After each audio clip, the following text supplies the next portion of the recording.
نائمہ اور اثر ایک صحرائی نغرستان کے پاس کھڑے تھے۔ صحرا میں جہاں کنواں ہوتا ہے وہیں سبزہ، درخت، پرندے اور انسان سب آباد ہو جاتے ہیں۔ یہاں بھی یہی صورتحال تھی۔ پانی کا یہ کنواں زندگی کا مرکز تھا۔ اس کنویں پر چرواہوں کا ہجوم اکٹھا تھا۔ وہ آپس میں باتیں کرتے جاتے اور اپنے جانوروں کے لیے کنویں سے پانی نکال کر انہیں پلاتے جاتے۔ کچھ دور ہی دو لڑکیاں اپنے جانوروں کے لیے کھڑی تھیں۔ جانور پیاس سے بلبلا رہے تھے، مگر وہ دونوں لڑکیاں انہیں آگے بڑھنے سے روک رہی تھیں۔ وجہ صاف ظاہر تھی، نہ وہ مردوں کی طرح طاقتور تھیں، نہ ان کی حیا اس بات کی اجازت دیتی تھی کہ مردوں کے اس ہجوم میں گھس کر اپنی بکریوں کو پانی پلا لیں۔ مردوں میں اتنی حمایت اور شرافت نہیں تھی کہ وہ لڑکیوں کو پہلے پانی پلانے کی اجازت دے دیتے۔ دیکھا تم نے؟ اثر نے نائمہ سے مخاطب ہو کر کہا۔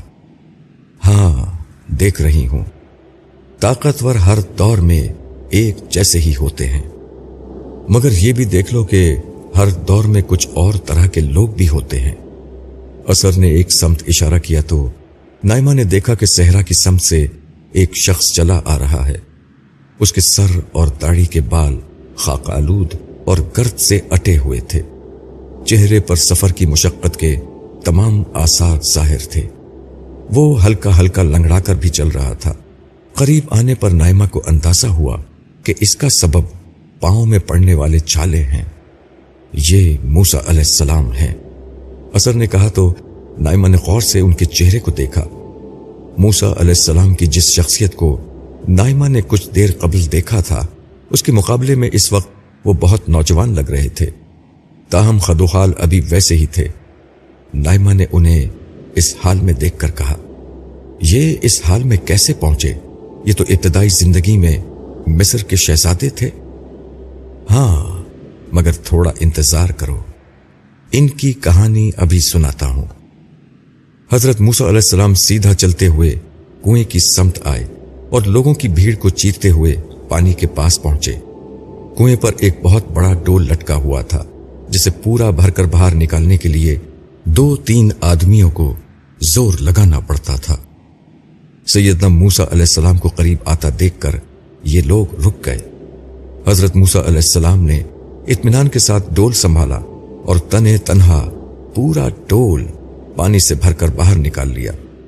پھر ڈول کا پانی انہوں نے اس حوض میں ڈالا جس سے جانور پانی پی رہے تھے۔ کچھ پانی بچا کر اس سے منہ، ہاتھ اور پاؤں دھوئے، پیٹ بھر کر پانی پیا اور واپس مجمع سے نکل کر باہر آ گئے۔ یہ لوگ انہیں قدر حیرت سے دیکھ رہے تھے۔ اول تو انہوں نے جس طرح تنہے تنہا پانی کا ڈول بھرا تو وہ کسی اور کے بس کی بات نہیں تھی۔ پھر منہ ہاتھ دھونے کے بعد ان کی باوقار شخصیت نکھر کر سامنے آ گئی تھی۔ لباس ان کا ویسے ہی مصری تھا جو اس زمانے کی سپر پاور تھے۔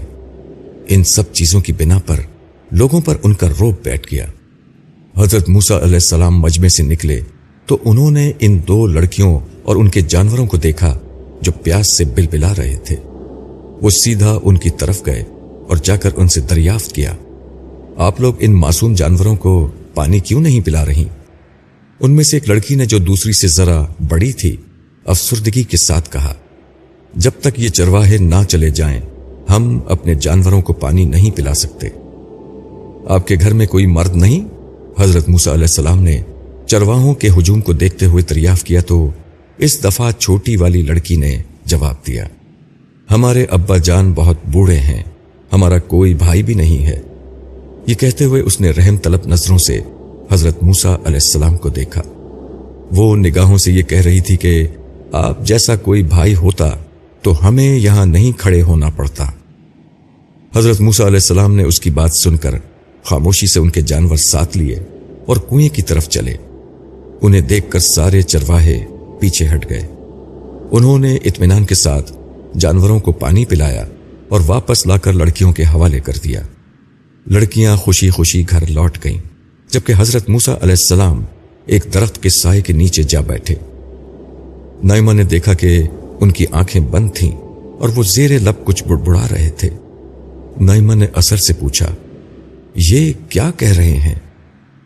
وہ اللہ سے دعا کر رہے ہیں کہ اے میرے رب، جو بھلائی تو مجھ پر نازل کرے میں اس کا محتاج ہوں۔ پھر وہ ہنستے ہوئے ایک سمت اشارہ کر کے بولا، آقا نے بندے کی دعا کتنی جلدی سن لی، دیکھو وہ ساری بھلائیوں کا مجموعہ صفورہ ان کے پاس خود چلتی ہوئی آ رہی ہے۔ نائمہ نے دیکھا کہ ان لڑکیوں میں سے بڑی والی جھجکتی ہوئی باحیا انداز میں ان کی سمت چلی آ رہی ہے۔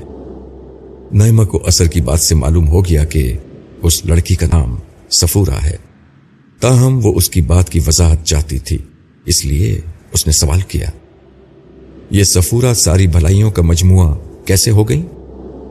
کھانا پینا، رہنے کی جگہ اور محبت کرنے والی بیوی، اللہ تعالیٰ یہ ساری بنیادی نعمتیں صفورہ کی شکل میں موسیٰ علیہ السلام کو دینے کا فیصلہ کر چکے ہیں، تو کیا ان کی شادی ہو جائے گی؟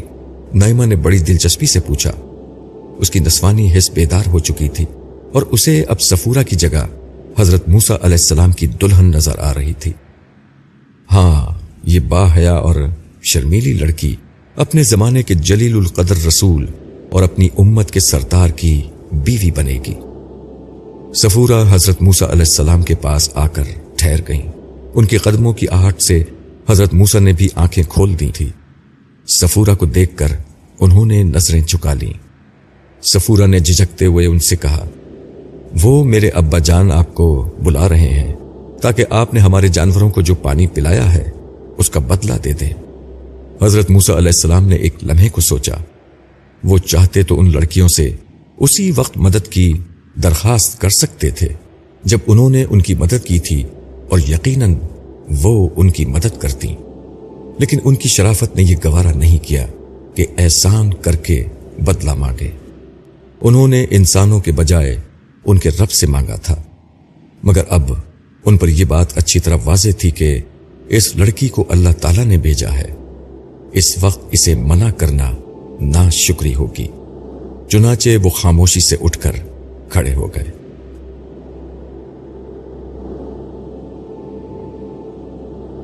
وہ دونوں وہاں سے چلے گئے۔ نائمہ وہاں اثر کے ساتھ کھڑی رہ گئی۔ اس نے اثر سے پوچھا، حضرت موسیٰ علیہ السلام یہاں اس حال میں کیسے پہنچے؟ یہ تو تم جانتی ہو کہ جب حضرت موسیٰ پیدا ہوئے تو اس زمانے کے فرعون نے حکم جاری کر دیا تھا کہ بنی اسرائیل کے لڑکوں کو پیدائش کے بعد قتل کر دیا جائے۔ جب حضرت موسیٰ پیدا ہوئے تو ان کی والدہ بہت پریشان تھیں، مگر پھر اللہ تعالیٰ نے ان کی رہنمائی کی، جس کے بعد ان کی والدہ نے انہیں ایک ٹوکری میں دریائے نیل میں بہا دیا۔ اللہ کی قدرت سے یہ ٹوکری فرعون کی ملکہ حضرت آسیہ تک جا پہنچی۔ انہوں نے انہیں دریا سے نکال کر اپنا بیٹا بنا لیا۔ یہ تو اللہ نے عجیب طریقے سے ان کی زندگی بچائی۔ نائمہ نے حیرت سے کہا، ان کی زندگی نہیں بچائی بلکہ ان کو ان کی والدہ کے پاس بھی لوٹا دیا۔ وہ کیسے؟ وہ ایسے کہ حضرت موسیٰ علیہ السلام نے دائیوں کا دودھ پینے سے انکار کر دیا۔ حضرت موسیٰ کی بڑی بہن جو ٹوکری کے ساتھ ساتھ چلتی ہوئی آئی تھیں اور جانتی تھیں کہ ان کا بھائی ملکہ کے پاس ہے، انہوں نے محل والوں کو اپنی والدہ کے بارے میں بتایا۔ چنانچہ جب موسیٰ کو ان کی ماں کے پاس لایا گیا تو انہوں نے اطمینان سے دودھ پی لیا۔ اس پر ملکہ نے حضرت موسیٰ علیہ السلام کو رضاعت کے لیے ان کی والدہ ہی کے حوالے کر دیا۔ پھر انہوں نے مصر کیوں چھوڑا؟ نائمہ نے دریافت کیا تو اثر نے اس واقعے کی تفصیل بھی بیان کرنا شروع کی۔ حضرت موسیٰ علیہ السلام بیک وقت ایک مصری شہزادے بھی تھے اور اپنی ماں کے تعلق کے حوالے سے بنی اسرائیل کے بھی ایک فرد تھے، اس لیے وہ بنی اسرائیل کی مدد کرتے رہتے تھے۔ ان کے جوان ہونے کے بعد ایک دفعہ ایک یہودی کا مقامی مصری سے جھگڑا ہو گیا۔ وہ مصری اسے پیٹنے لگا۔ اسی اثنا میں حضرت موسیٰ وہاں سے گزرے۔ اس یہودی نے حضرت موسیٰ علیہ السلام کو مدد کے لیے بلایا۔ حضرت موسیٰ علیہ السلام اسے بچانے آگے بڑھے تو مصری نے ان پر حملہ کر دیا۔ حضرت موسیٰ علیہ السلام نے اسے ایک مکہ مارا تو اس کا کام تمام ہو گیا۔ اچھا، تو اس لیے مصری ان کے دشمن ہو گئے؟ نائمہ نے کہا، ہاں، مگر اس روز یہ بات چھپی رہ گئی کہ یہ قتل کس نے کیا۔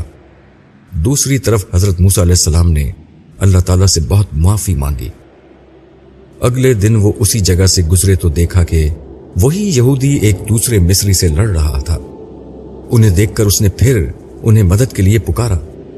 اس دفعہ حضرت موسیٰ پر واضح تھا کہ یہ خود ہی شریر شخص ہے جو ہر روز کسی نہ کسی سے لڑتا ہے، مگر چونکہ وہ پٹ رہا تھا اس لیے وہ یہ کہہ کر اسے بچانے کے لیے آگے بڑھے کہ تو بڑا گمراہ شخص ہے۔ یہ سن کر وہ سمجھا کہ آج مجھے ایک مکہ پڑے گا اور میرا بھی کام تمام ہو جائے گا۔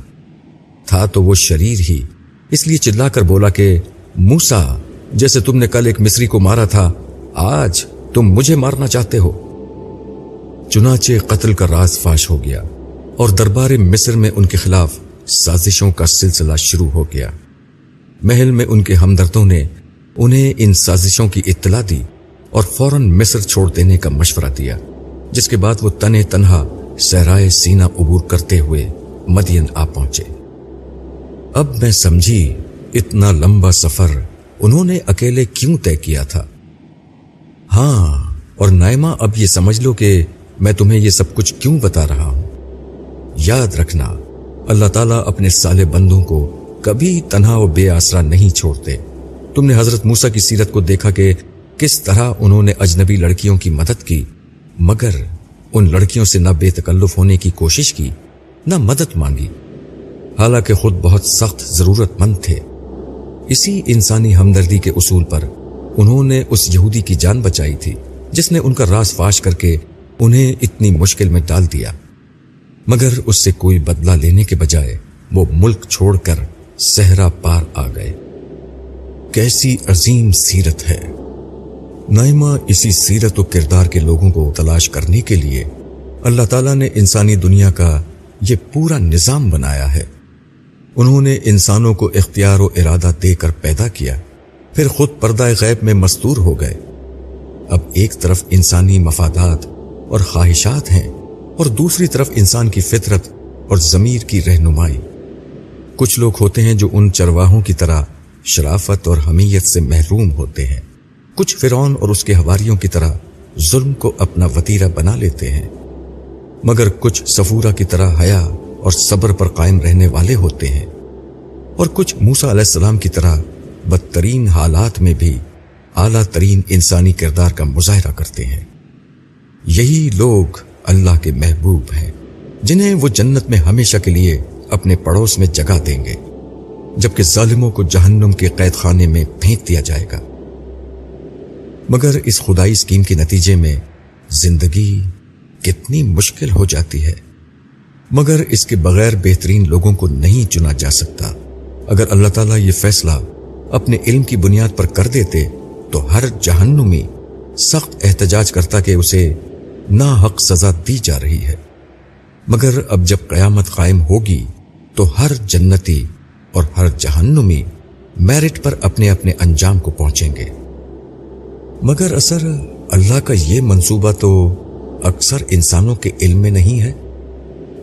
دیکھو، یہ منصوبہ لوگوں کے علم میں آ جائے تو اچھی بات ہے، معاملہ بالکل واضح ہو جاتا ہے، مگر نہ آئے تو عملاً اس سے انسانوں کے عمل پر کوئی اثر نہیں پڑنا چاہیے۔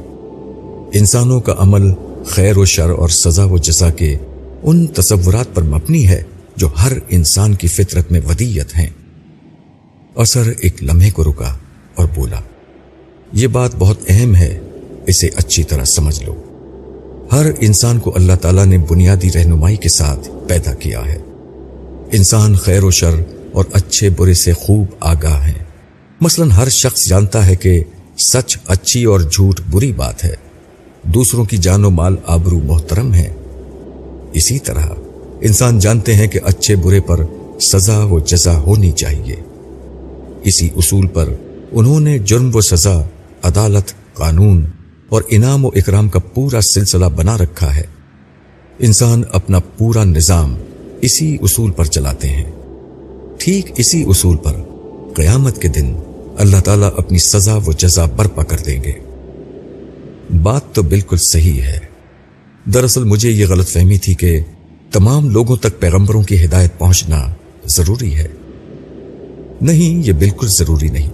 لیکن پیغمبروں اور دیگر ذرائع سے ہدایت بھیج کر اللہ تعالیٰ اضافی طور پر انسانوں کی رہنمائی کرتے ہیں۔ جو لوگ اس رہنمائی کی قدر کرتے ہیں ان کا عمل بہتر اور جزا زیادہ ہو جاتی ہے، اور جو اس رہنمائی کو ٹھکرا دیتے ہیں ان کا دل مزید سخت کر دیا جاتا ہے۔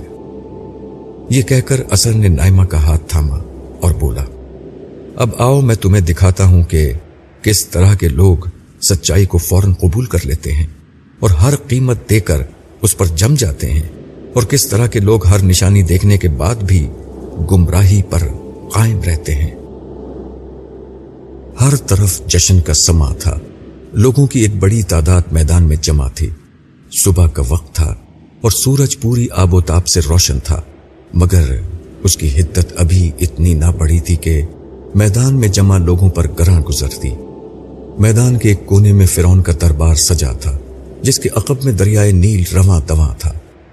فرعون کے درباری اور لشکری اپنی جگہ پر موجود تھے، جبکہ ارد گرد بڑی تعداد میں مقامی مصری یعنی قبطیوں کی ایک بڑی تعداد جمع تھی۔ میدان کی دوسری طرف بنی اسرائیل موجود تھے۔ ان کی تعداد کافی زیادہ تھی، مگر صدیوں کی غلامی اور حکمرانوں کے ظلم و ستم سہتے ہوئے ان لوگوں کی حالت بہت خستہ نظر آتی تھی۔ اثر کے ساتھ کھڑی ہوئی نائمہ خاموشی سے پورے ماحول کا جائزہ لے رہی تھی۔ یک بیک بنی اسرائیل کی گروہ میں کچھ ہلچل سی محسوس ہوئی۔ ایک طرف سے لوگوں کے ہجوم کو چیرتے ہوئے 2 افراد سامنے آ کر کھڑے ہو گئے۔ ان میں سے ایک ہستی کو پہچاننے میں نائمہ کو کوئی دشواری نہیں ہوئی۔ یہ سیدنا موسیٰ علیہ السلام تھے۔ انہوں نے داہنے ہاتھ میں عصا تھام رکھا تھا، جبکہ ان کے برابر میں کھڑی ہوئی شخصیت کا تعارف اثر نے خود ہی کرا دیا۔ حضرت موسیٰ علیہ السلام کے برابر میں موجود شخصیت حضرت ہارون علیہ السلام کی ہے۔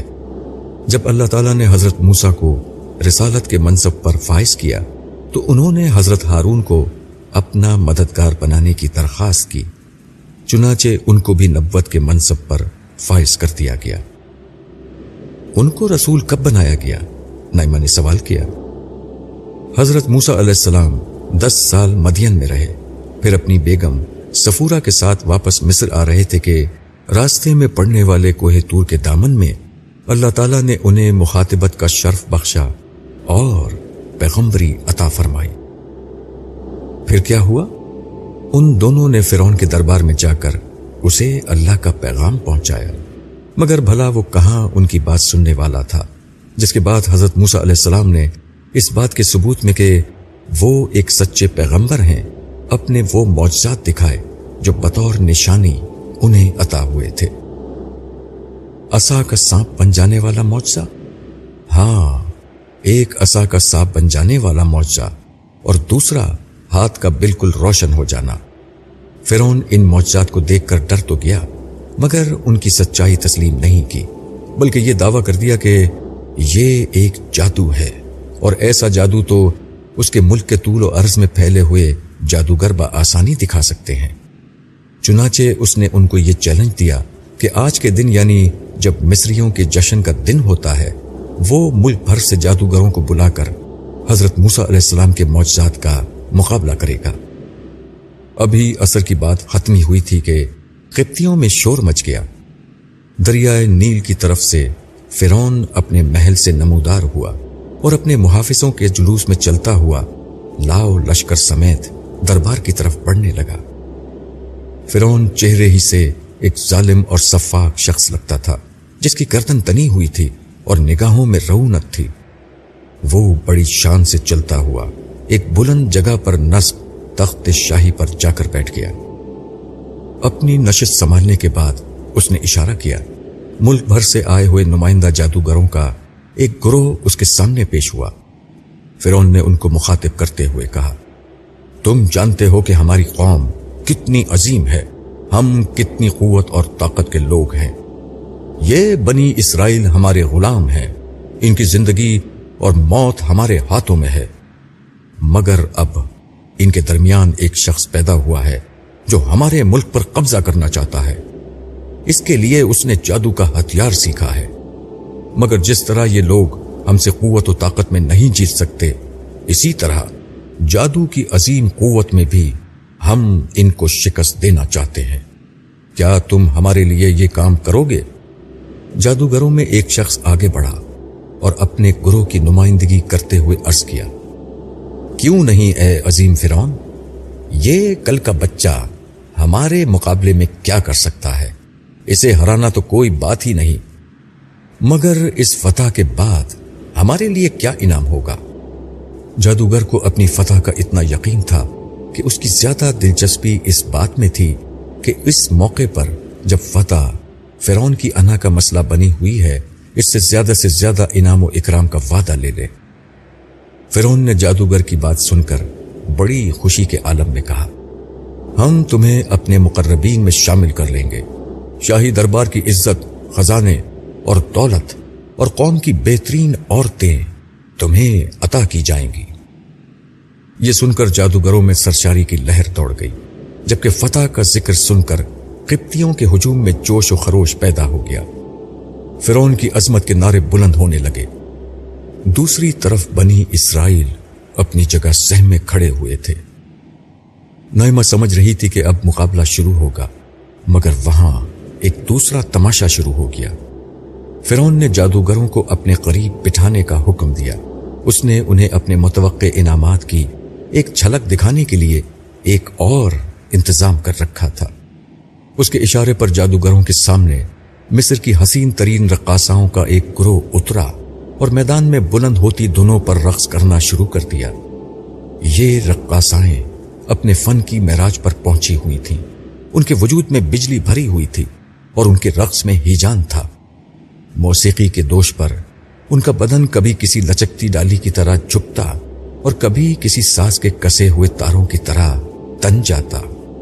ان کے ہاتھ اور پیر، سر اور دھڑ اس خوبصورتی اور ہمواری سے ساز کی آواز کے ساتھ ہم آہنگ تھے کہ محسوس ہو رہا تھا کہ سازندے ان کے وجود کی حرکات کو ساز و آواز کے آہنگ میں ڈھال رہے ہیں۔